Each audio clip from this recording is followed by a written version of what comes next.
Kita akan mulai sebentar. Oke.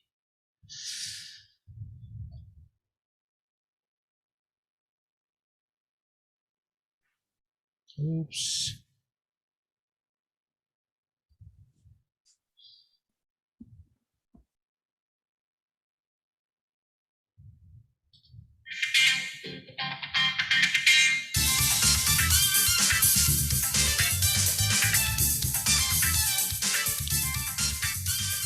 Dari Kota Metropolitan Jakarta, saya Peter JKP. Inilah PHP ID Online Learning, webinar teknologi paling aktif se-Indonesia di era pandemik ini. Hadir dengan topik-topik aktual terkini, menghadirkan pemateri-pemateri senior dan ahli di bidangnya masing-masing. Kami tanpa henti terus berbagi secara sukarela untuk kemajuan negeri tercinta Indonesia. Halo, selamat malam member PHP Indonesia yang ada di seluruh Indonesia. Berjumpa lagi dengan saya Peter Kambe di sini di dalam program PHP ID Online Learning, webinar paling rame, paling aktif, paling rajin, paling sering diadakan selama pandemik. Dan hari ini kita ketemu dalam sesi kita yang ke-140. Selama 2 tahun terakhir ini sudah dilaksanakan selama 140 kali, hampir setiap minggu dan ya rata-rata 2 sampai 3 kali setiap minggu. Dan pada malam hari ini kita kembali hadir dengan topik yang mantap lagi karena saya menghadirkan Om Alvin Alexius sebagai lead nanti beliau yang memperkenalkan diri. Karena hari ini kita akan belajar mengenai topik yang paling simpel di AWS. Mungkin teman-teman penasaran apa ini S3. Nah, hari ini kita akan bahas lebih dalam karena teman-teman mungkin cuma dengar, oh itu adalah storage, block storage tuh yang ada di AWS. Padahal di dalamnya mengandung banyak sekali fitur-fitur yang bagus dan berguna buat kita semua untuk kita pelajari. So malam hari ini kita akan belajar dari beliau. Dia nanti akan memperkenalkan diri, yang pasti dari beliau adalah salah satu staff di AWS. Oke, tanpa perlu menunggu lama, seperti biasa format acara kita akan mulai selama 45 menit presentasi dan di bagian kedua kita akan masuk tanya jawab. Teman-teman yang sudah gabung di sini udah ada berapa ya? Oke, di sini sudah ada 3 yang gabung dan di Facebook sudah ada 12. Nah, teman-teman yang mau bertanya nanti di bagian kedua sampaikan pertanyaan di kolom komentar, nanti saya akan bacakan dan Mas Alvin yang akan menjawabnya.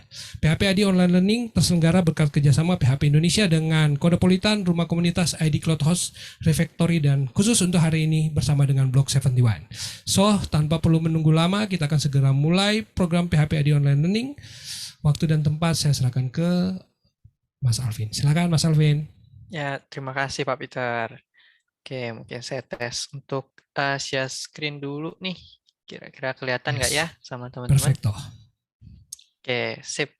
Nah, sebelum mulai, saya mau perkenalin diri dulu. Nama saya Alexius Alvin. Boleh panggil saya Alvin gampangnya. Nah, saya itu salah satu solution architect dari Amazon Web Services Indonesia. Jadi saya based di Indonesia, bantu customer-customer di Indonesia yang mau ngelakuin cloud migration, digital transformation, dan sebagainya. Nah, tapi khusus untuk hari ini di PHP ID Community, saya mau share mengenai salah satu service di AWS, namanya itu Simple Storage Service atau disingkat S3. Jadi basically ini salah satu managed service offering untuk storage-nya yang ada di AWS.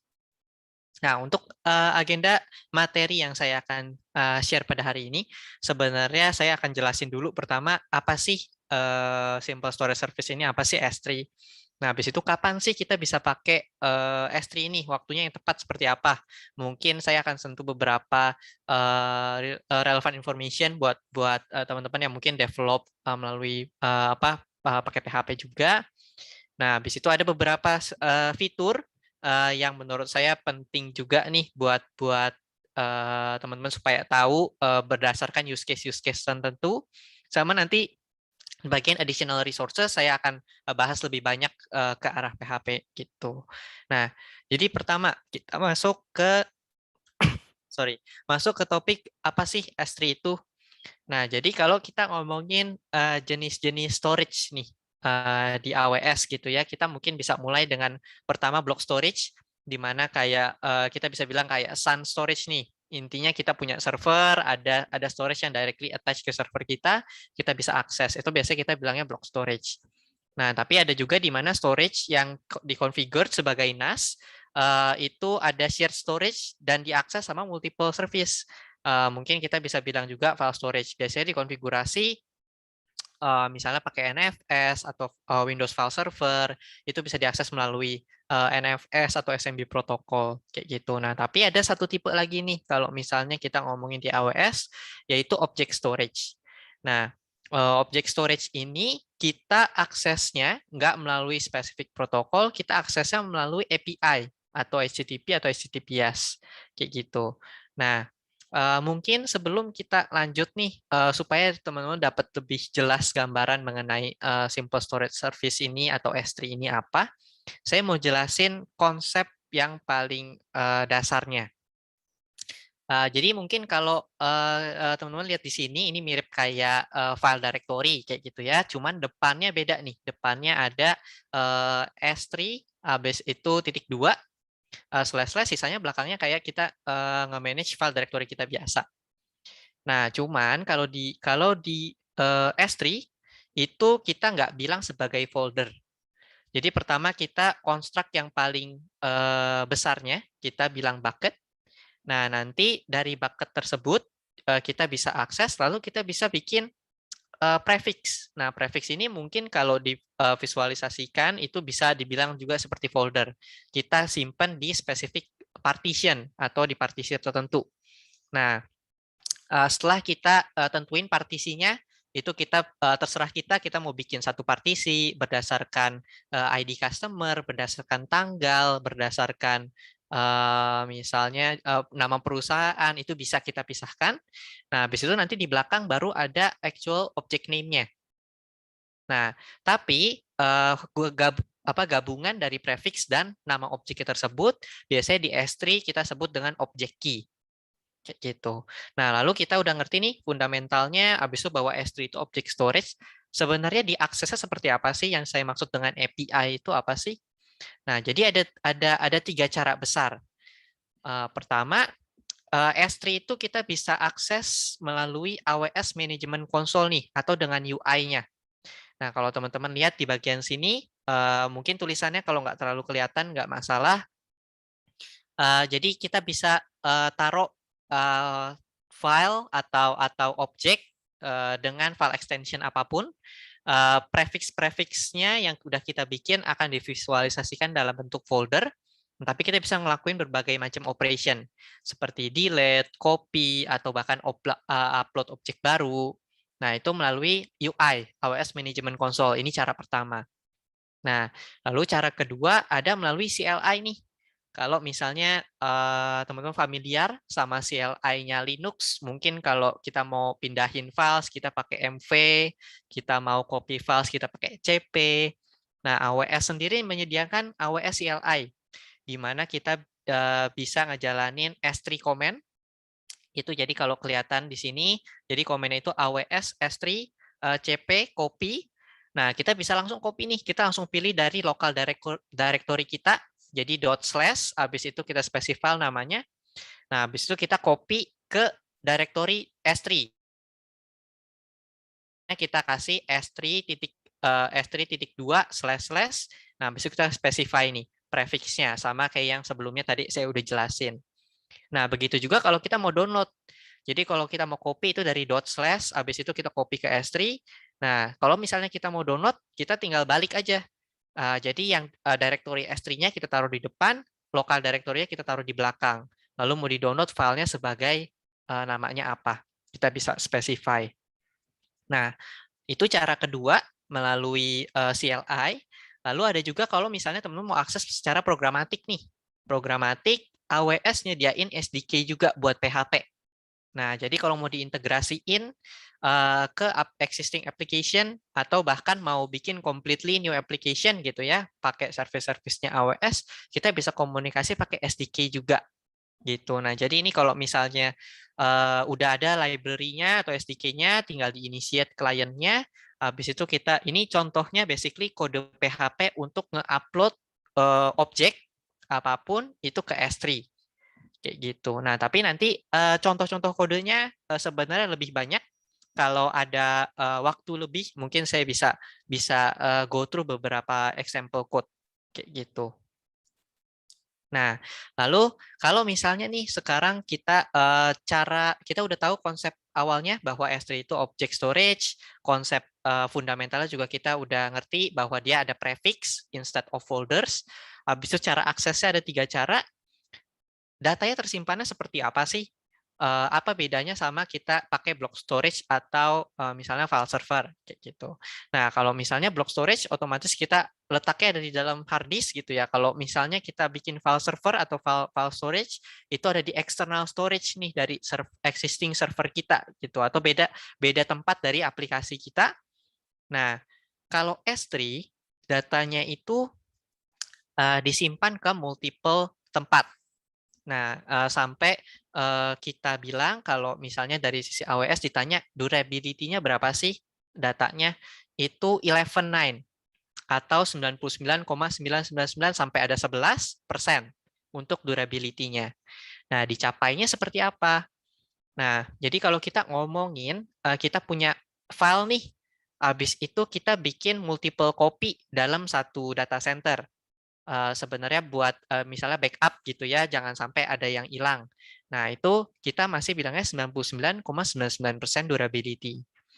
Nah, kalau kita sekarang punya 2 copy, habis itu kita taruh di 2 data center berbeda, nah itu kita bilangnya 99,999% durability. Nah, kalau di AWS, ini kalau misalnya teman-teman yang belum familiar, saya bakal coba explain secara high level. Jadi di AWS sendiri kalau kita ngomongin infrastrukturnya nih, konsep pertama itu ada AWS region. Oke, AWS region itu basically nggak perlu dipusingin, itu geographical location. Contohnya ada region Singapura, ada region Indonesia coming soon, habis itu ada region misalnya Tokyo, basically berdasarkan geographical location.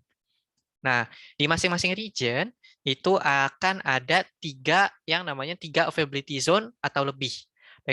Basically kita bisa treat itu sebagai different physical data center yang completely separated one to another. Kayak gitu. Nah, di masing-masing availability zone ini, kalau misalnya kita taruh gambar ke S3 ini, misalnya, nah, gambar itu pertama akan di-copy ke 3 availability zone yang ada di region yang kita pilih. Nah, di masing-masing availability zone itu akan di-copy ke multiple device lagi atau multiple hardware. Nah, makanya bisa mencapai 11.9 durability. Kayak gitu. Nah, itu gimana datanya tersimpan nih kalau misalnya kita pakai S3 storage. Nah, habis itu kalau kayak gitu sebenarnya kapan sih kita bisa pakai S3? Apakah semua use case itu cocok menggunakan S3? Itu enggak. Nah, jadi saya mau share juga nih, kalau saya lihat dari customer-customer AWS, itu mereka pakai S3 apa aja sih? Tuh. Nah, obviously use case-nya sebenarnya banyak. Yang mungkin relevan paling relevan sama PHP community itu nanti ke bagian static web hosting sama kalau lagi nge-host business critical applications. Nah, tapi apart from these two itu ada kalau misalnya sering dipakai juga S3 untuk naruh backup karena tadi sangat durable ya, tadi saya udah bahas. Nah, untuk pindahin filenya pun gampang gitu, ngepindahin file backupnya. Jadi instead of kita provisi storage yang besar di lokal, kita nge-store ke cloud gitu. Nah, habis itu ada juga selain backup itu untuk ngelakuin archive. Nah, contoh-contohnya kalau misalnya perusahaannya tiba-tiba ada regulatory requirement, jadi ada peraturan yang mengatur bahwa oh datanya kita harus simpan dalam jangka waktu lama nih, misalnya 5 tahun. Nah, instead of kita provisi storage, sewa server untuk naruh data aja, kita bisa pakai S3 untuk nge-store-nya. Karena itu cost efektif, which is nanti saya akan bahas lagi lebih dalam di slide berikutnya. Nah, lalu ada static web hosting nih. Static web hosting itu kalau misalnya teman-teman bikin website. Nah, website itu static nih. Jadi mungkin kalau ada yang udah bikin front end sama back end layer terpisah. Mungkin ada yang udah pakai PHP Lumen buat bikin back end-nya, front end-nya udah dimodernisasi pakai React.js atau plain HTML, CSS, JavaScript, mungkin pakai pakai Bootstrap supaya lebih rapi.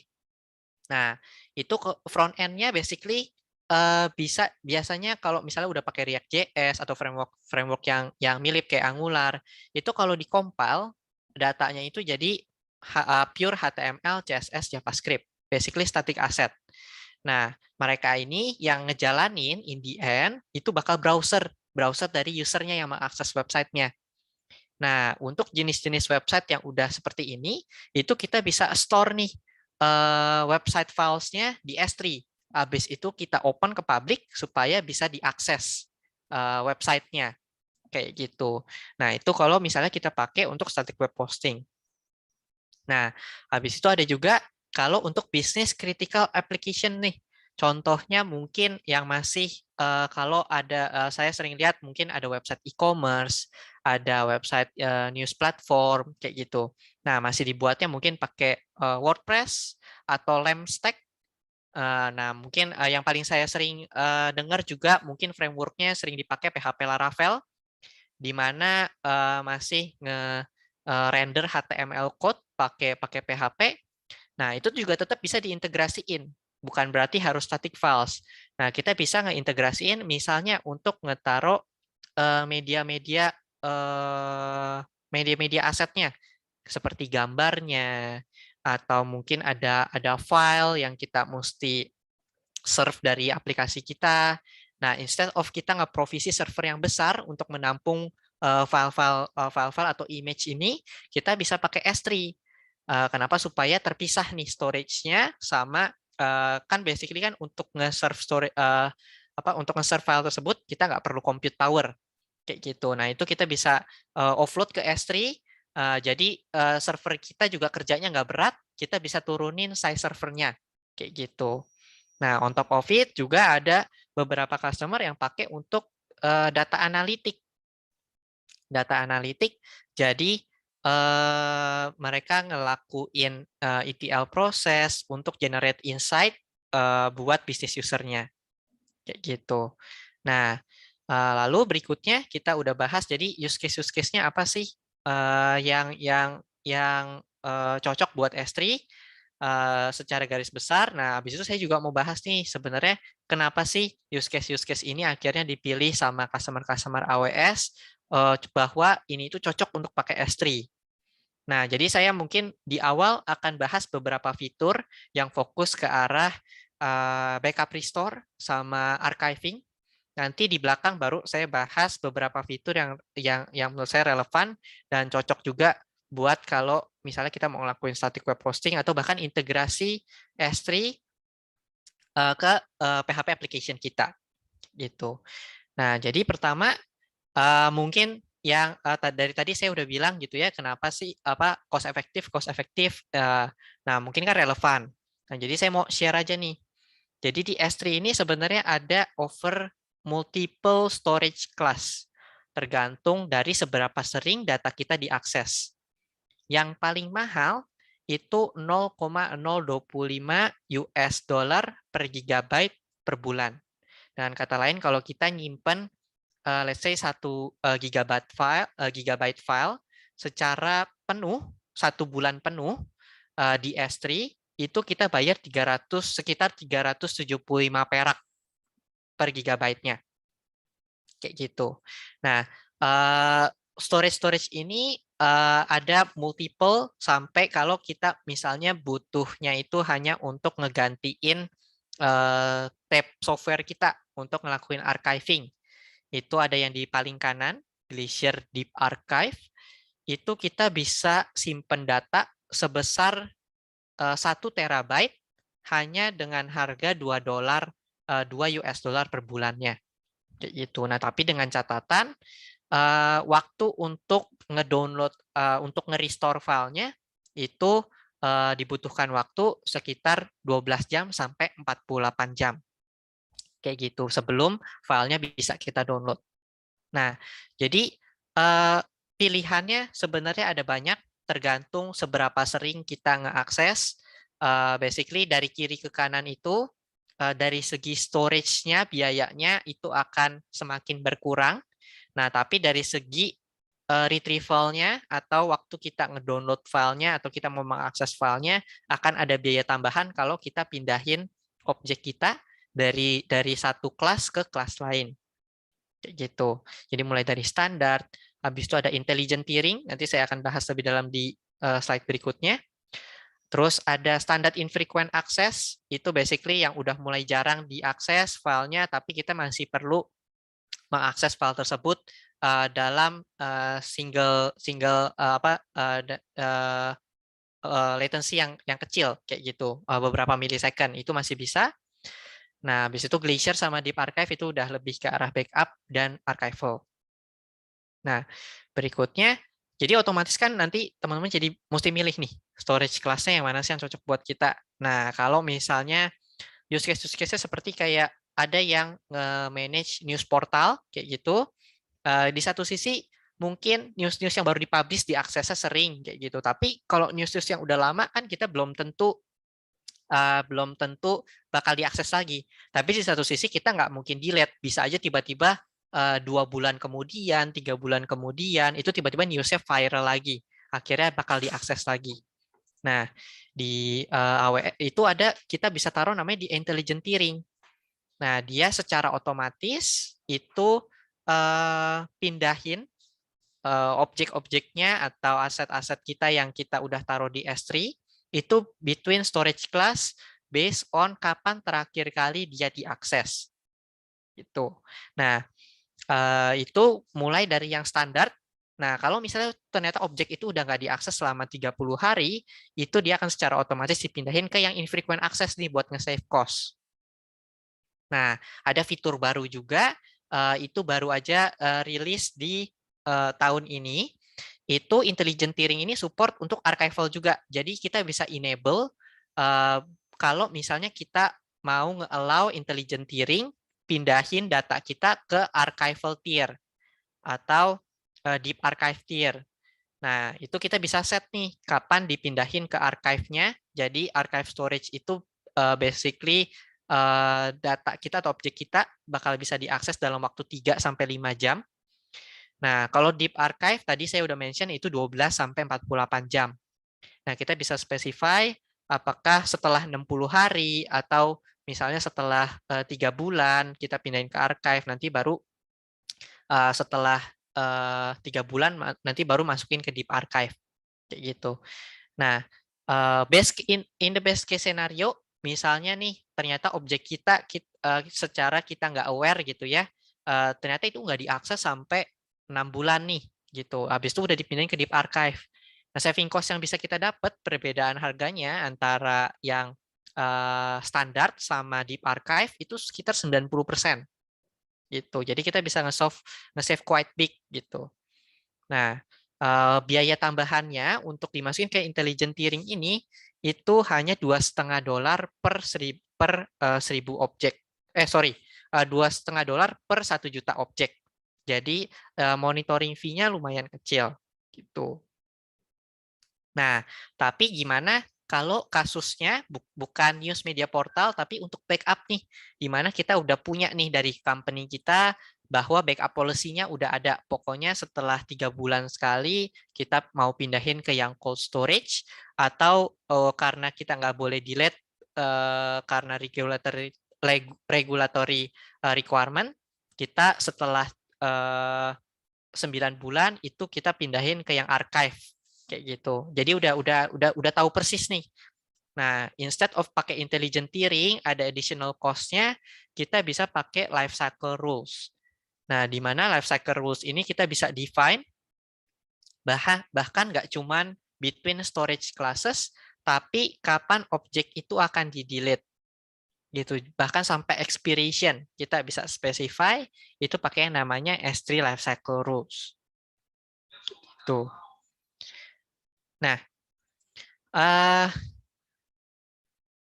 berikutnya saya mau bahas juga mengenai mungkin ada beberapa belum lama inilah, mungkin kalau misalnya teman-teman masih ingat ransomware attack, itu sempat lumayan marak gitu ya di mana-mana.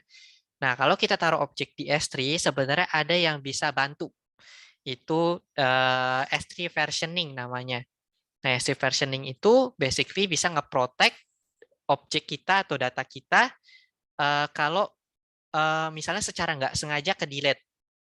Nah, cara kerjanya, setiap kita nge-upload objek dengan URL atau prefix dan objek name yang sama, dia akan bikin new version. Dia bakal nge-save new version. Nah, previous versionnya itu bakal di-retain sampai kita delete, atau kalau kita pasang lifecycle rules. Jadi kita bisa automate juga. Kayak gitu.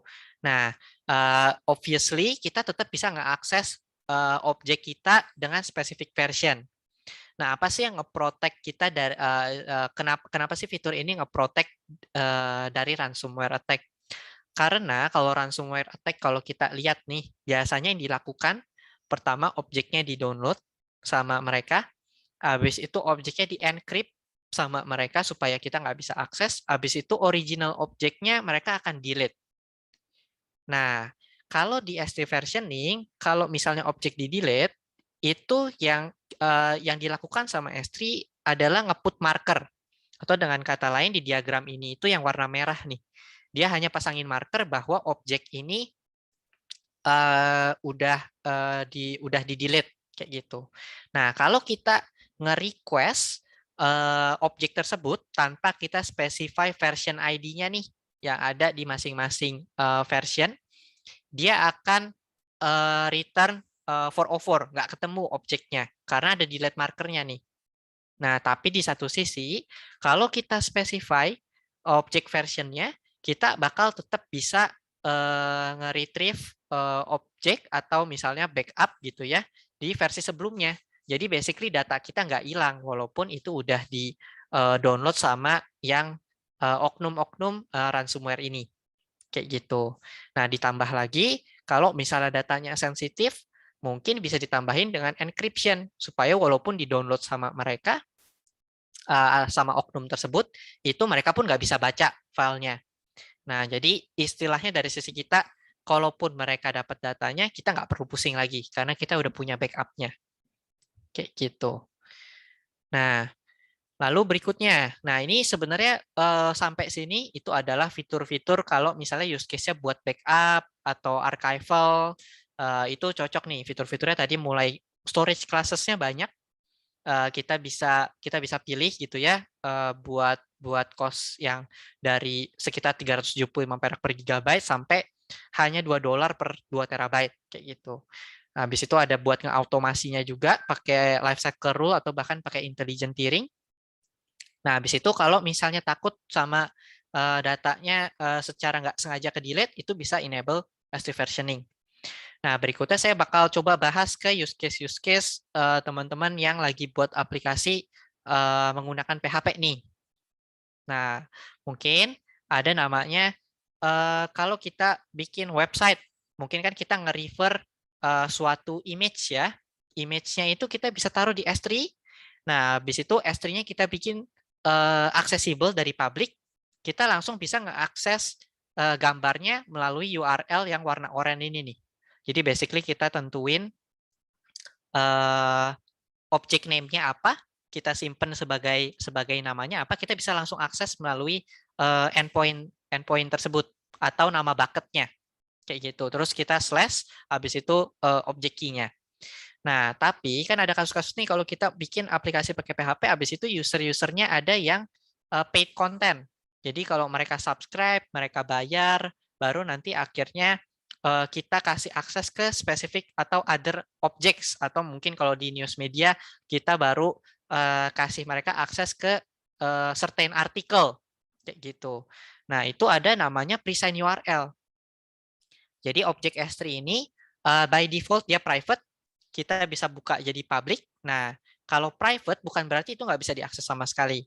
Kita bisa tetap ngasih akses ke specific user dengan cara mengenerate S3 presign URL. Nah, sebenarnya artinya apa sih? S3 presign URL itu akan nambahin token autentikasi dan autorisasi. Ini basically yang putih ini nih, yang panjang ini. Nah, basically dia udah in a way secure. Credentialnya itu sengaja dibikin dari random string dan random symbol, random karakter dan random symbol dan juga random number untuk ngeakses objek tersebut, atau dengan cara lain kita sign dulu request-nya menggunakan specific credential, lalu kita kasih nih URL ini ke user kita gitu. Nah, untuk URL-nya buat additional layer of security supaya nggak di-share ke orang lain. Nah, kita bisa habis itu diakses oleh siapapun. Kita bisa set nih expiration time-nya berapa sih? Misalnya 1 jam, 2 jam, up to sampai 7 hari. Kita bisa set expiration time-nya kayak gitu. Nah, tapi hati-hati, dengan kata lain, basically saya mau ngingetin lagi, kalau misalnya kita pakai present URL, itu dengan kata lain, siapapun yang dapat URL ini bisa nge-akses atau bisa nge-download objek, atau bahkan nge-upload objek ke spesifik path tertentu nih, yang kita udah tentuin di awal. Kayak gitu. Nah, jadi ini untuk present URL-nya. Jadi kalau misalnya teman-teman ada yang bikin PHP code, itu kan mungkin masih nge-return HTML code, biasa ada tag IMG-nya, image, habis itu source-nya kita tentuin HTTP. Nah, kalau bucket-nya public, itu kita bisa langsung substitute dengan link yang oranye, yang pendek. Nah, tapi kalau misalnya bucket-nya private, kita bisa pakai general present URL, kita generate link yang panjang ini buat nanti disubstitute di source image-nya. Kayak gitu. Nah, lalu mungkin beberapa jadi ada pertanyaan nih. Oh, oke, sekarang udah ngerti nih cara aksesnya, ternyata ada bisa pakai SDK sama CLI. Nah, tapi aplikasi kita yang nge-akses banyak loh. Itu sebenarnya S3 bisa nge-handle performance-nya seperti apa sih? Nah, S3 sendiri, kalau kita ngomongin number of request yang bisa di-handle, itu up to 9.000 transaction per second per prefix-nya. Nah, jadi kalau misalnya kita bikin prefix-nya berdasarkan dua kombinasi gitu ya, nama perusahaan sama customer ID atau user ID. Nah, itu berarti pokoknya masing-masing dari kombinasi tersebut itu akan bisa handle 9.000 TPS, which is 5.500 untuk download, 3.500 untuk nge-upload, kayak gitu. Nah, kalau misalnya dibutuhkan lebih dari 9.000 request per second, itu kita saranin dari awal saranin untuk menyimpan file jangan di satu prefix. Kita harus pakai additional prefix kayak gitu. Jadi bisa lebih nih sebenarnya dari 9.000. Nah, salah satu contohnya kita bisa pakai yang relevant information berdasarkan usernya, atau kita mau bikin hash function untuk bikin prefixnya. Kayak gitu. Nah, berikutnya juga kalau dari segi throughput nih, untuk upload sama downloadnya seberapa besar sih? Nah, basically dari sisi S3 atau Simple Storage Service itu nggak ada batasan. Nah, yang ada itu adalah yang kita perlu perhatikan biasanya lebih dari kalau misalnya dari user perlu upload, berarti internet yang usernya punya, atau kalau kita misalnya upload sama ngeakses static assetnya dari EC2 instance atau VM-nya AWS, berarti throughput sama IOPS dari VM kita yang perlu kita perhatikan. Kayak gitu. Nah, kalau untuk dari VM-nya AWS sendiri, EC2 instance itu ada yang support sampai 100 GB per detik untuk nge-upload-nya. Kayak gitu. Nah, kalau misalnya butuh lebih dari itu, kayak gimana nih? Nah, ini nggak relevan hanya untuk VM di AWS juga, tapi kalau misalnya dari sisi teman-teman ada mau bikin PHP application yang bisa multi-threading, ada background worker-nya, dan segala macam. Konsepnya mirip-mirip. S3 ini support parallel operation. Nah, buat ngasih gambaran, kita bisa fokus ke gambar yang ada di kiri. Misalnya kita punya server nih, satu aplikasi kita ada di server tertentu nih. Atau bahkan kita bisa bayangin juga sebagai application client. Nah, buat maximize throughput-nya sama upload time-nya buat naruh data atau bahkan untuk download data, kita bisa split original data kita jadi multiple parts. Nah, nanti multiple parts ini kita bisa upload secara bersamaan.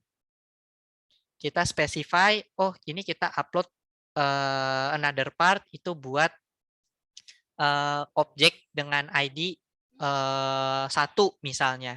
Nah, nanti kita kita upload part kedua ini untuk objek 1. Nah, basically kita bisa specify satu persatu.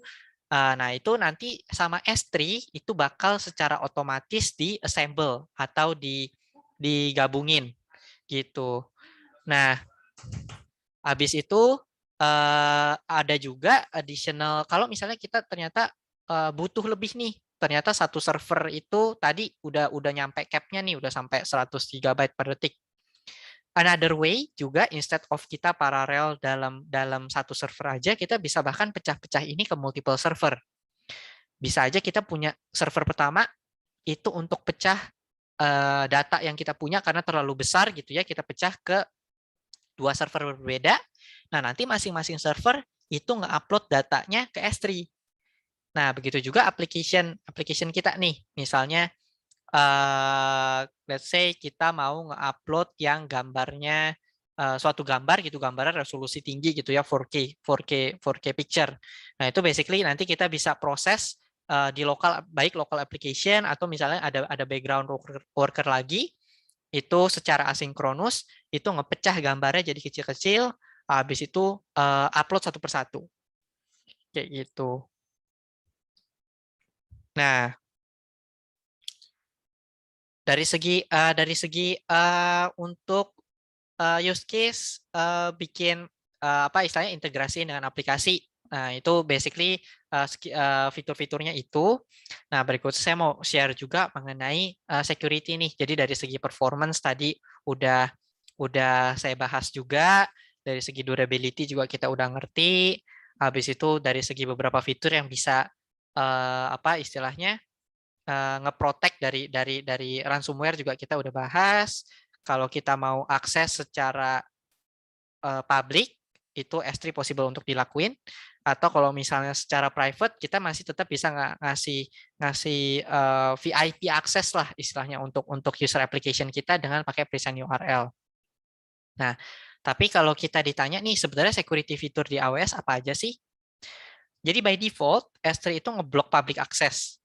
Jadi secure nih by default, nggak bisa diakses oleh siapapun. Tapi kita memang bisa konfigur apakah kita mau ngasih public access atau enggak. Nah, tapi kita juga bisa akses ke spesifik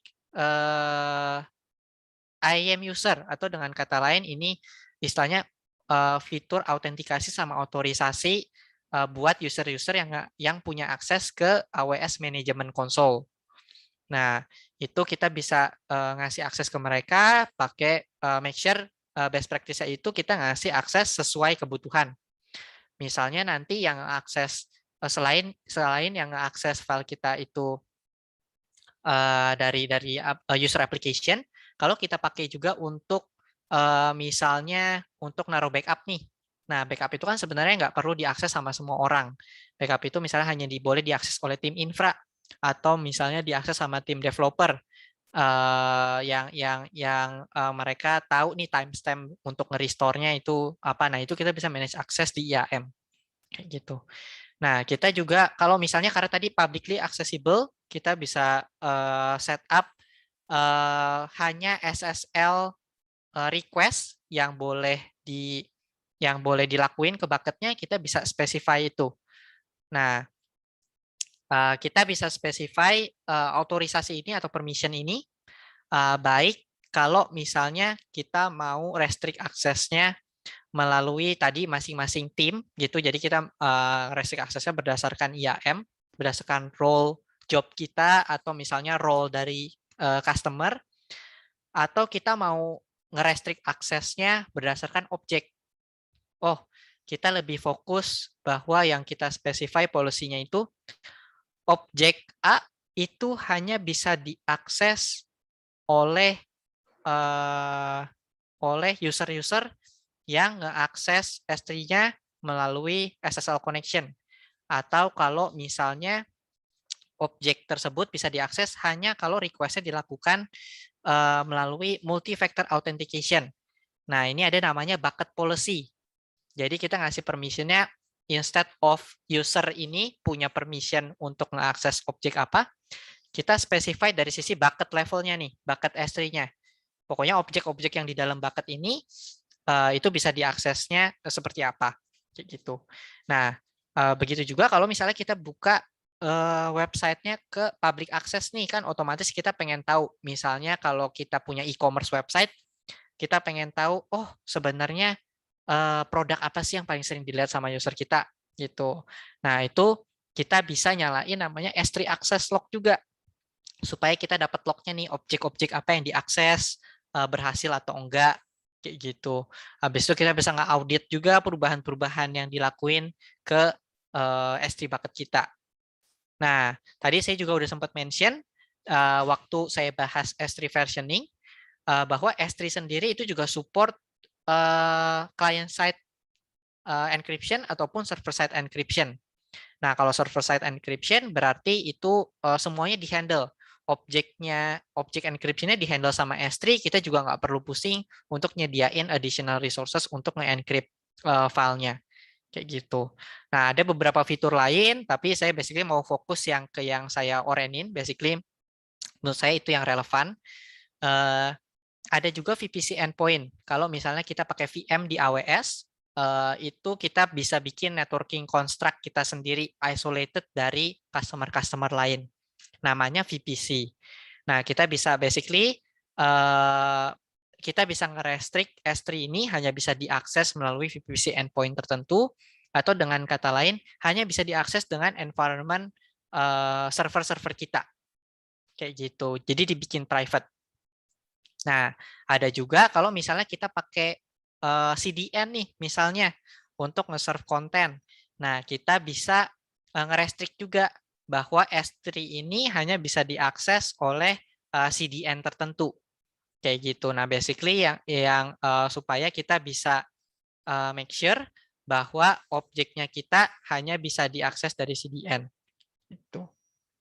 Nah, in summary, saya mau yang tadi saya udah bahas itu ada bahwa S3 ini sebenarnya kalau kita dibandingkan kita nyediain server yang harus jalan 24 jam, biasanya mungkin either kalau server on-premise kita butuh compute-nya yang padahal nggak kepake, hanya nge-serve gambar doang. Instead di S3 kita hanya di charge berdasarkan storage-nya gitu, sama mungkin cost yang contribute juga itu besarnya data yang di-download keluar dari S3 kayak gitu. Nah, S3 juga serverless, jadi teman-teman nggak perlu nge-manage server. Jadi basically hanya perlu naruh sama get download image-nya. Mau pakai storage-nya sebesar apapun, itu virtually unlimited, nggak perlu pusing buat nge-scale-nya. Basically hanya perlu nge-akses melalui API. Jadi dari segi operational overhead-nya sedikit. Nah, dari segi durability-nya atau cara datanya tersimpan, itu juga tadi saya udah jelasin, 11.9 durability. Habis itu dari segi performance-nya kita bisa maximize kalau misalnya ternyata ngehit limitasi-limitasi S3 atau servernya kita bisa pakai parallel operations. Nah, sama dari segi security, by default itu private. Kayak gitu. Nah, ini dengan mungkin saya agak ngaret sekitar 2-3 menit, saya mau share juga nih additional resources yang mungkin baik buat PHP community gitu ya. Mungkin yang saya sering lihat aplikasi-aplikasi yang tightly related sama PHP itu mungkin kalau ada teman-teman yang masih pakai WordPress, itu dari segi WordPress sendiri ada pluginnya nih buat nge-store static asset ke S3. Nah, jadi selagi selagi kita masa transisi, bukan berarti aplikasinya harus berubah saat itu juga waktu kita pindahin datanya. Kita bisa pakai beberapa third party integration atau application itu buat ngejembatanin masa transisi kita. Kalau WordPress ada pluginnya sendiri. Nah, habis itu ada juga open source project nih yang bisa nge-expose S3 sebagai file system. Jadi kita bisa nge-treat itu kalau misalnya contohnya kayak kita punya aplikasi Magento. Aplikasi Magento kita masih naruh static asset kita di biasanya ke external storage atau file system kayak gitu, file server. Nah, itu kita bisa jembatanin dulu, belakangnya infrastrukturnya sebenarnya S3, tapi kita expose sebagai file system menggunakan S3 Views atau S3 Mount kayak gitu. Nah, buat teman-teman yang udah dijembatanin ini aplikasinya, tapi sedikit-sedikit mau mulai migrasiin aplikasinya atau dengan kata lain ngelakuin re-architecting, ganti kodenya, itu bukan berarti harus mulai dari nol, bacain dokumentasi satu-satu. Basically dokumentasi SDK PHP-nya itu ada juga gitu ya. Ada code examples-nya yang udah langsung dari S3. Misalnya kita mau bikin bucket atau kita mau upload objek secara multipart, itu ada contoh kodenya. Jadi tinggal di install aja SDK-nya, habis itu bisa langsung copy paste kode dari sini untuk nge-upload objeknya. Itu tinggal istilahnya use SDK-nya kita. Habis itu kita initiate informasi yang diperluin buat initiate S3 client-nya. Kita specify region-nya, kita specify kredensial yang kita mau pakai.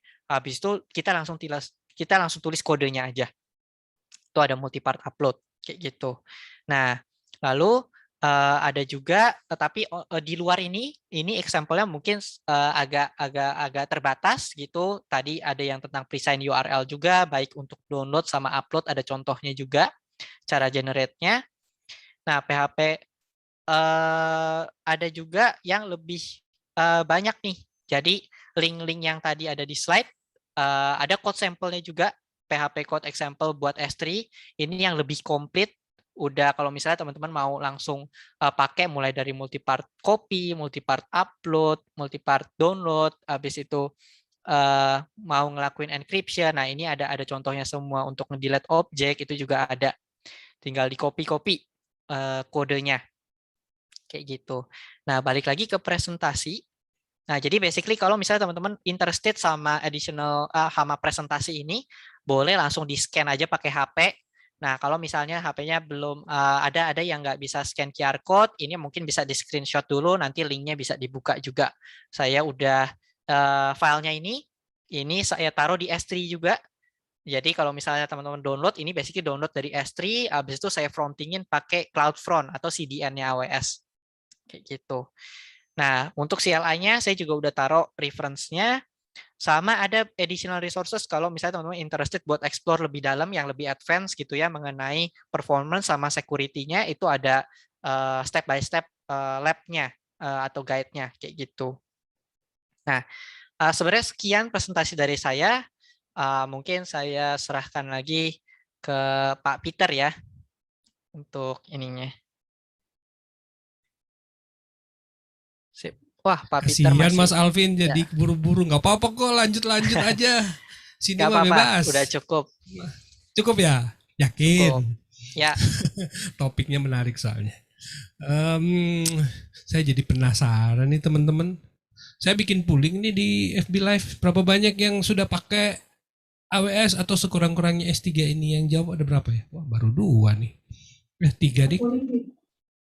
Ada yang belumnya 67%. Kemungkinan belum jadi pelanggan AWS. Nah, kalau yang di Zoom-nya sendiri nih, ini nama-nama yang gabung nih kayaknya familiar sama saya nih. Ada Ahmad Fatoni, ada Om Albert, Ari Wijayanto, siapa lagi nih? Oke, ya beberapa yang saya kenal deh. Oke, teman-teman, kita akan masuk sesi kedua. Sesi yang menarik ini pasti teman-teman sudah nunggu. Ini pasti sesi tanya jawab. Jadi sebelum masuk tanya jawab, biasanya saya ada beberapa pesan yang mau lewat dulu ya teman-teman. Sambil menunggu pertanyaan teman-teman, sambil teman-teman mempersiapkan pertanyaan dan Om Alvin mau turun minum dulu, ada beberapa pesan yang akan saya bacakan. PHP ID Online Learning terselenggara berkat kerjasama PHP Indonesia dengan sponsor-sponsor. Dalam hal ini, Kodepolitan adalah platform belajar pemrograman secara online dengan berbahasa Indonesia yang dikembangkan khusus untuk membantu generasi muda belajar dan berlatih pemrograman agar kompetitif di era industri 4.0. Dan dari Rumah Komunitas sebagai pelopor merchandise inovatif di Indonesia, menyediakan custom pakaian sesuai keinginan, berkualitas tanpa minim order. Mereka lagi ada rompi Point Fest ini. Jadi teman-teman yang tertarik untuk pesan silakan bisa pakai logo PHP Indonesia maupun logo-logo dari komunitasnya teman-teman. Dari ID Cloud Host sebagai penyedia layanan web hosting provider berbasis SSD dengan berbagai pilihan lokasi data center dibangun tahun 2015 telah melayani kebutuhan dari berbagai segmen baik kalangan profesional, SME hingga korporasi besar dengan lebih dari 100.000 customer. Dan terakhir dari Refactory adalah perusahaan teknologi informasi yang berkomitmen untuk memberdayakan masyarakat dengan mengenalkan terhadap dunia pemrograman, karena kami percaya Indonesia adalah negeri besar dengan potensi sumber daya digital yang dapat berkontribusi dalam transformasi digital dunia. Wonderful. Oke, kita akan masuk sesi tanya jawab dan teman-teman yang ada di Zoom silakan bertanya nih pengguna-pengguna AW semua nih, mestinya mereka pasti ada pertanyaan. Ya kita tunggu dan mana ini Pak Alvin ya? Saya kasih videonya live nggak? Videonya nggak nyala ya? Video kayaknya belum. Tunggu ya, ini dia saya bikin admin. Nah ini dia. Oke, teman-teman kalau ada yang mau bertanya silakan nyalakan mic-nya langsung aja kalau yang tuh di Zoom. Is okay.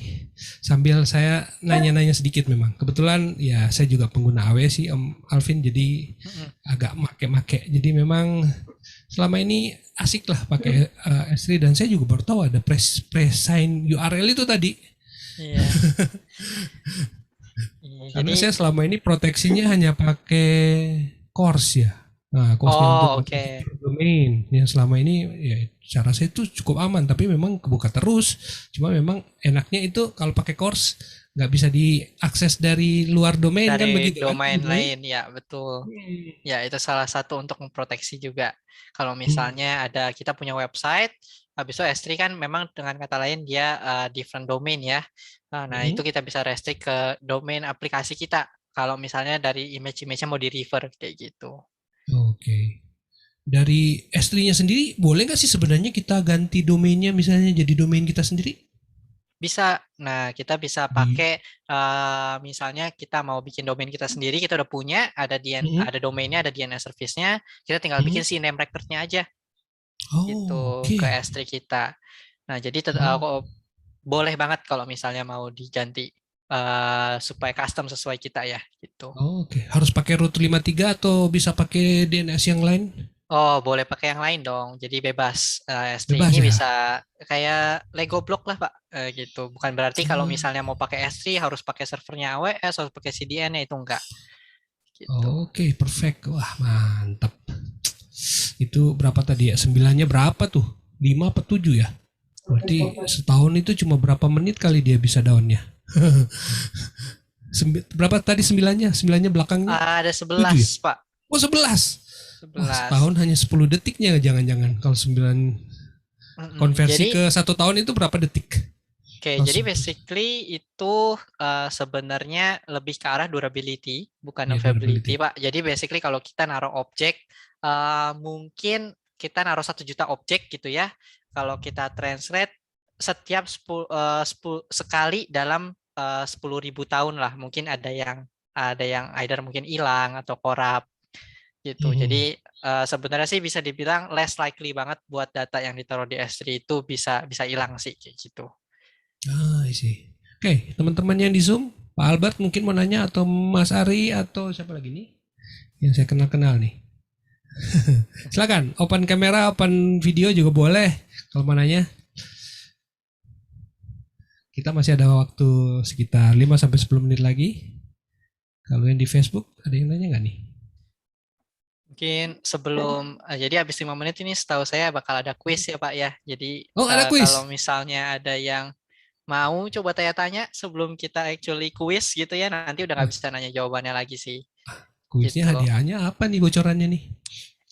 Wah, Dapat ini kredit jangan-jangan. mungkin ada yang bisa bantu Ah, jawab. Mela sudah gabung nih ya.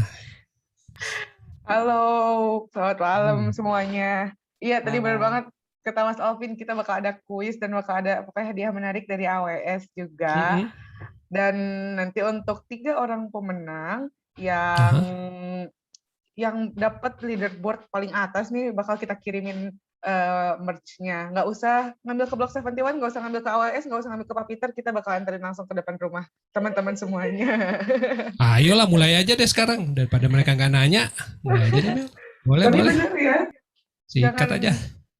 kalau fokus tadi pasti bakal bisa nih jawab pertanyaan-pertanyaan dari Mas Alvin nih. Oke, kalau gitu mungkin Kiri bisa bantu untuk share screen-nya. Teman-teman mungkin bisa. Oke, bentar. Bisa kan? Bisa share Nggak screen salah kan? tuh. Hadiahnya tuh mobil gitu loh. Mobil? Kalau nggak salah ya. Mobil gitu. Atau iPhone Pro gitu kan, 13 Pro gitu kan, baru keluar kan. Oh, Kalau nggak boleh, salah boleh. itu hadiahnya. Oke, teman-teman yang mau bergabung di slido.com, baik di Facebook juga kayaknya boleh nih. Ini share screen Boleh soalnya. banget. Langsung Silakan, scan aja silakan. barcode-nya, atau langsung ke aplikasi Slido atau webnya, langsung klik kodenya. Nanti bakal dapat mobil kalau nggak salah. Kalau nggak salah sih, kalau nggak salah. Mobil ya? Lupa juga. Bisa diatur. Saya penasaran nih di Facebook. Nih kalau hadiahnya mobil mungkin saya ikut juga aja kali ya. Orang dalam Hadiah dah, tidak Mas. berlaku untuk orang dalam. Yang bikin soal Mas Alvin kan. Oh, iya, jadi jangan. Nah, soalnya Oke. gampang kalau merhatiin pasti bisa kok. Wah, kalau Pasti ya. perhatiin Aduh, pasti aduh. bisa. Ini belum ada yang Oke. join nih. Langsung scan aja padahal ya. Tuh, Oh, 1, Oke. 2, wes. Ya, betul. Ini Siapa tahu dapat kredit. Wah, Ya. kan teman-teman mau nyoba S3 kan bikin penasaran soalnya ini S3. Soalnya seingat saya ada free-nya itu. Kalau misalnya kita pakainya nggak terlalu banyak, harusnya sih masih dapat free-nya ya. Tuh ada free tier-nya juga. Ada free tier-nya kan? Bener. Tuh Oh, jangan-jangan di pertanyaan nih, jangan-jangan. Oh, enggak ya? Pokoknya setahu saya ada free kita tier aja coba S3. nih, mungkin nanti kita bisa bahas setelah kuis dulu Pak. Nah, kuis dulu ya. Hah, silakan lanjut. Oh iya teman-teman, ini mau lupa tadi reminder untuk login-nya. Nanti jangan lupa diubah jadi email ya, biar kita bisa langsung hubungin langsung. Ya, ganti email ya untuk nama-namanya kayak masyanpresomal295@gmail.com. Ini udah bener banget sih ini. Nanti kalau nggak diganti ke email susah banget nih kita bakal ngehubunginnya. Jadi diganti ke email ya semuanya. Ya. Lumayan banyak ya, udah ada 9 orang. Pada nggak mau sweat gitu ya, pada nggak mau mobil, pada nggak mau iPhone gitu. Ya, di Facebook mungkin karena agak terlambat sih, memang delay sekitar 20 detik kalau nggak salah ingat. Aduh, oh ya nggak apa-apa, kita tunggu. 2 menit lagi kali ya, jam 8 kita langsung mulai. Ya, tapi kalau mereka pakai Slido-nya, mestinya mereka langsung real time sama barengan. Iya, benar. Ini pada nggak ada yang mau iPhone gitu ya? Duh. Atau pengennya lifestyle saya di AWS ya.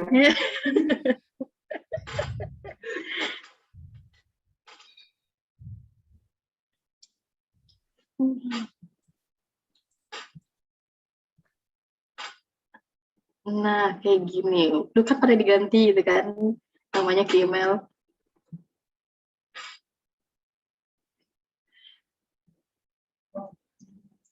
Balik lagi ya. Buat Mas Yudi, Mas Imron, boleh diganti ya namanya ke email, biar kita bisa gampang gitu menghubunginnya. langsung Mas saya minta alamatnya gini gitu. Untuk swagnya juga nanti bakal langsung dikirim ke depan rumah gitu, tok gitu. Ya, ada swag dari AWS paket gitu. Permisi paket gitu kan, mobil depan rumah. 11 orang. Udah jam 8 sih, mau kita mulai aja atau tunggu dulu nih? Terserah, silakan diatur.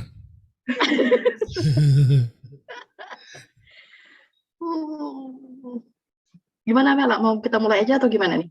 Mulai aja lah ya. Boleh kali ya, kita mulai ya. Silakan. Oke, pertanyaan pertama. Aduh, siapa nih host kita untuk hari ini gitu? Namanya apa gitu? Pak Peter apa gitu kan? Pak Peter MK mungkin, kata MK-nya apa, M-nya apa gitu kan? Ayo. Ini Pak Peter kecewa kalau pada salah nih. Ayo kita lihat. Tepuk jidat. Pada bener, Mak. Pak Peter nangis sih kalau Saya pada tuh serang nggak kan? tahu loh pertanyaannya, jadi teman-teman ini surprising juga. Saya juga seharusnya bisa ikut nih. Terus Oke. pertanyaan kedua, tadi kalau nggak salah Mas Alvin bilang gitu ya, berapa gitu sembilannya, ada berapa biji gitu kan? Yo, jangan salah hitung. Ya salah itu. 1, 2, 3, 4, 5, 6, 7, 8, 9, 10, Banyak sembilannya pokoknya. Sembilannya banyak banget pusingnya. Sembilannya masalahnya titiknya ada di mana? Iya. Ini titik yang benar. Ayo. Beda-beda jawabannya. Beda-beda. Wah, Saya nggak sendiri nggak merhatiin tahu, nih. lupa saya jawaban yang benar yang mana ya. Nggak merhatiin Mas Alvin presentasi nih. Soalnya nggak pernah mati sih, terus terang aja. Jadi bagi saya 100%. Nggak pernah tuh. Jadi leaderboard kita nih, siapa nih Mela? Ada Mas Fauzi. Kita lihat ya. Siapa yang bisa menyusul Mas Fauzi? Masih ada 5 pertanyaan lagi. Pertanyaan ketiga. Storage class manakah yang cocok untuk melakukan airship dengan retrieve time 3 jam? Aduh, jawabannya apa ya? Apa ya? Apa ya? Nah, Agak jadi ini susah sih. teman-teman yang punya storage-nya jarang-jarang diakses, nah taruhnya di sini di archive, tapi ada butuh waktu 3 jam. Nah, pakai yang mana? Karena Waduh, Masih. beda-beda. Jawabannya apa nih? Terbagi-bagi ya. terbagi-bagi. Kita lihat jawabannya Bus benar. kelas, Yes, ya. yes. 50%. Jadi kalian punya data backup, misalnya data backup keuangan udah 10 tahun yang lalu tapi pingin disimpan tapi sayang di delete. Nah, diglasierkan saja, begitu ceritanya. Benar-benar. Aduh, udah terganti nih Mas Fauzi. Aduh, sayang banget. Masih ada yang benar semua nih. 2 orang masih benar semua. Mas Ito keren banget. Masih ada Wow. 4 pertanyaan lagi. Dengar. Ayo. Apakah bisa memeriksa Mas Ito? Kira-kira fitur apa ya ini? Apa ya? Apa ya? Oke, ini saya tahu ini. Saya kayaknya pas presentasi bagian ini kelewatan deh. Nggak perhatiin gitu. Bisa tinggal kita tanya lagi. Pas lagi keselak kali. Nah, Aduh. harusnya Kita lihat. harusnya B. Oh, salah ya saya. Benar Jawabannya nih, benar? Mas Alvin nih. Jawabannya benar apa? Ada 2 Dua, jawabannya. Oh, ada jawabannya 2. benar. Oh, Ada 2. Jadi kalau Ada misalnya untuk intelligent tiering itu kalau yang kita nggak tahu patternnya, tapi di satu sisi kita tetap mau dapetin saving cost, kita bisa pakai intelligent tiering. iya. Tapi kalau yang udah pasti, instead of kita Life bayar cycle. additional monitoring fee, kita bisa pakai life cycle rules. Iya, betul. Otomatis dia. Guys, Pokoknya udah nggak dengerin tuh Mas diakses-akses, Alvin 30 hari gak diakses, langsung masuk. Gitu. Jadi main lagi nih sama Mas Alvin nih. Betul. Saya jawabnya yang B tadi berarti. Waduh, keganti Mas Indrax. Wow. Tapi kayaknya pada salah deh jawabannya. Iya. 3 more to go. Kita lanjut. Pertanyaan kelima. Fitur apakah yang Anda bisa gunakan untuk memproteksi data dari ransomware attack? Ini mah udah jelas Mas Alvin ya Mela. Kamu tahu kira jawabannya? Enggak tahu juga sih. Lupa gitu pas bikin slide aja apa ya jawabannya. Boleh nyontek dulu gak sih? Ayo kita lihat nih. 3, 2, 1. Iya. Tebakan saya Ayo. S3 versioning. Nah, Wah, ini ini kita udah benar bakal semua. kita. Oh, 2 juga. Ada dua juga. Iya, jadi memang ada 2 tipe. S3 versioning itu kita make sure bahwa data kita kalau sampai tiba-tiba di-delete sama oknumnya, itu kita tetap punya nih versi sebelumnya gitu, nggak ke-delete. Nah, tapi di satu sisi ada proteksi juga kalau sampai data kita di-download, kita tapi nggak mau nih data kita dibaca sama oknumnya, itu kita bisa pasangin encryption gitu. Wah, Security-nya berlapis ya. Iya. Jangan-jangan pertanyaan buat certification juga nih, jangan-jangan ya. Oh, bisa jadi. Oke. oke, Ada lanjut yang salah pertanyaan. nih.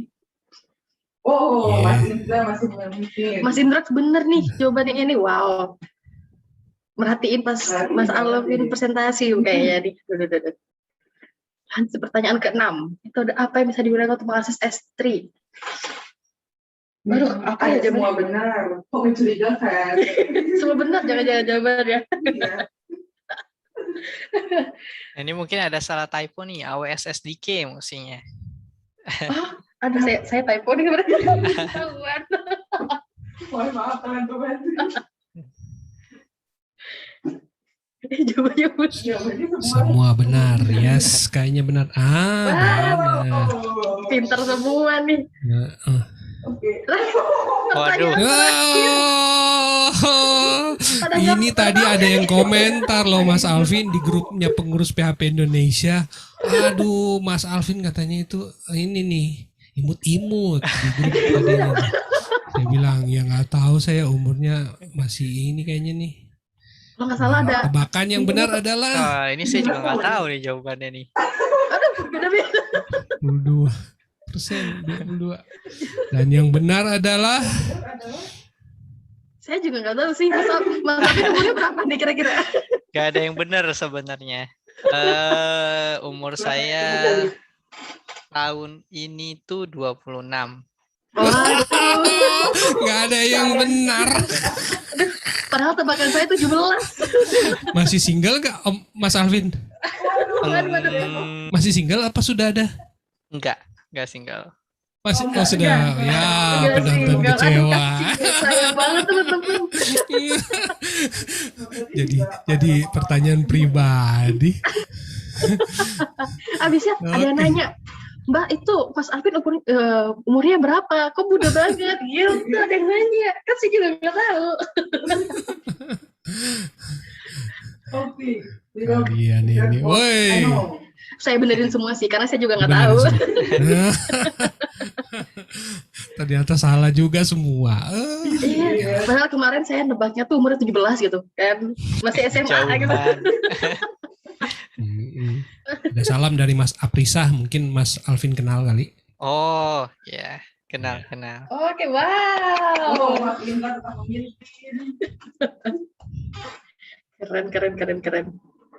Siap, berarti nanti Mas Indra, Mas Ahmad Fatoni, Mas Ito akan dihubungi nih sama Kire untuk nanti pengiriman slide-nya. Tapi nanti kalau misalnya ternyata dari 3 mas-mas ini ada yang udah pernah dapat slide, kita akan swipe dulu sama Mas Titis dan juga Mas ini @kangari.com. Jadi nanti ditunggu konfirmasi emailnya ya dari Kire. Tunggu ya, nanti ada email tanya alamat, itu alamatnya apa gitu kan. Buat ngirim mobil, buat ngirim iPhone gitu kan. Siap. Boleh dikasih sama Mas Alvin dulu ya. Alvin boleh disampaikan. Tapi blok siapa dulu ya dapat gitu. Kalau bisa. Ini di bawahnya ada kayak the hardest question, tebak umur Mas Alvin. Pertanyaan tersusah itu karena nggak tahu. Aduh. Masalahnya yang bikin slide-nya juga nggak tahu umur Mas Alvin berapa gitu kan. Oke, itu aja sih kuis kita hari ini. Sudah nih. Sudah. Iya. Oke. Kalau sudah berarti Oke, kita akan masuk ke bagian ketiga dari sesi kita hari ini. Kita akan masuk ke kesimpulan dan mungkin Mas Alvin ada semacam pesan-pesan untuk teman-teman terkait topik kita hari ini. Mungkin ada semacam motivasi juga ya, silakan. Ya, jadi dari saya sebenarnya rekap aja. Jadi dari mungkin yang paling penting kalau misalnya udah mau explore nih mengenai S3-nya, itu ada banyak publicly available documentation juga. Tadi ada kalau misalnya udah teman-teman yang udah nge-scan buat ngedapetin PDF-nya dari presentasi materi hari ini, itu bisa coba dicek. Ada beberapa resources yang relevan sama kalau misalnya teman-teman mau bikin aplikasi menggunakan PHP gitu. Nah, saya juga mau terima kasih atas kesempatannya ke Pak Peter sama teman-teman Block 71 juga udah dikasih kesempatan buat share some knowledge yang saya punya mengenai S3 ini sih. Kayak gitu. Hopefully juga ini berguna buat teman-teman yang hadir pada hari ini kayak gitu. Oke, kalau misalnya teman-teman ada yang pingin kontak untuk diskusi lebih lanjut, apa boleh atau gimana? Kalau boleh di mana? Boleh, kok bisa kontak saya di alexiua @amazon.com. Nah, itu bisa email saya kalau misalnya ada query baik mengenai relevan tentang PHP Code atau misalnya mau nanya AWS service lain yang nggak related buat S3 juga feel free. Gitu. Great, oke. Itu teman-teman pesan dari Mas Alvin terkait topik kita hari ini. Jadi teman-teman kalau Mas mau bertanya silakan kontak di emailnya seperti yang Asal sudah nggak nanya disebutkan. alamat aja kali ya. Masalahnya alamatnya di mana gitu kan? Mau main nih gitu. Yes, oke. Kita sudah di akhir seri kita online learning kita pada hari ini. Terima kasih untuk Block 71 dan IWS yang sudah berbagi cerita dengan kita hari ini. Luar biasa topik kita hari ini dan semoga memberi inspirasi buat teman-teman. Dan sebagai pengumuman teman-teman, kita akan ketemu lagi nanti di PHP ID Online Learning berikutnya pada hari Selasa minggu depan tanggal 5. Kita akan ketemu dengan Mas Syamsul Arifin karena bulan Oktober ini kita akan masuk sesi ke Tech Lead Engineer. Jadi kita akan bahas banyak topik-topik technical dan bulan ini akan diisi oleh engineer-engineer dari startup yang akan saya todong dan pada sesi pertama ada dari Syamsul Arifin dan minggu berikut kita akan ketemu dengan minggu selanjutnya saya lupa. Nanti teman-teman follow aja di grup PHP Indonesia. Pokoknya selama bulan Oktober ini pematerinya dari technical semua. Masih ada undangan untuk teman-teman yang mau jadi pemateri di online learning. Kebetulan bulan Oktober dan November sudah penuh, jadi mungkin Desember. Nah, tapi kalau mau isi di s.byphp.id/jadi-pemateri. Dan masih ada ucapan terima kasih untuk Om Irfan Maulana yang terus mendukung program ini dan Om Luri Darmawan via Carikbot. Teman-teman yang mau follow PHP ID Online Learning dari seri 1 sampai dengan seri 140 pada hari ini, bisa follow Carik dan ketik PHP ID Learning AWS. Nah, semua topik-topik terkait AWS teman-teman bisa nonton ulang lagi di link-link yang nanti di-provide. Masih dibuka donasi untuk PHP ID Online Learning. Teman-teman yang mau berdonasi receh via e-wallet bisa berdonasi di s.byphp.id/donasi. Baiklah, dengan demikian berakhir sudah PHP ID Online Learning kita. Terima kasih untuk Blok 71 yang sudah bergabung dengan kita. Semangat selalu. Salam sehat. Semangat. Dan kita akan bikin event lagi bulan depan. So, teman-teman stay tune di tempat ini dan Mas Alvin juga thank you banget sudah bantu-bantu untuk isi sharing di PHP ID Online Learning. Semoga teman-teman betah. Bye-bye. Dadah.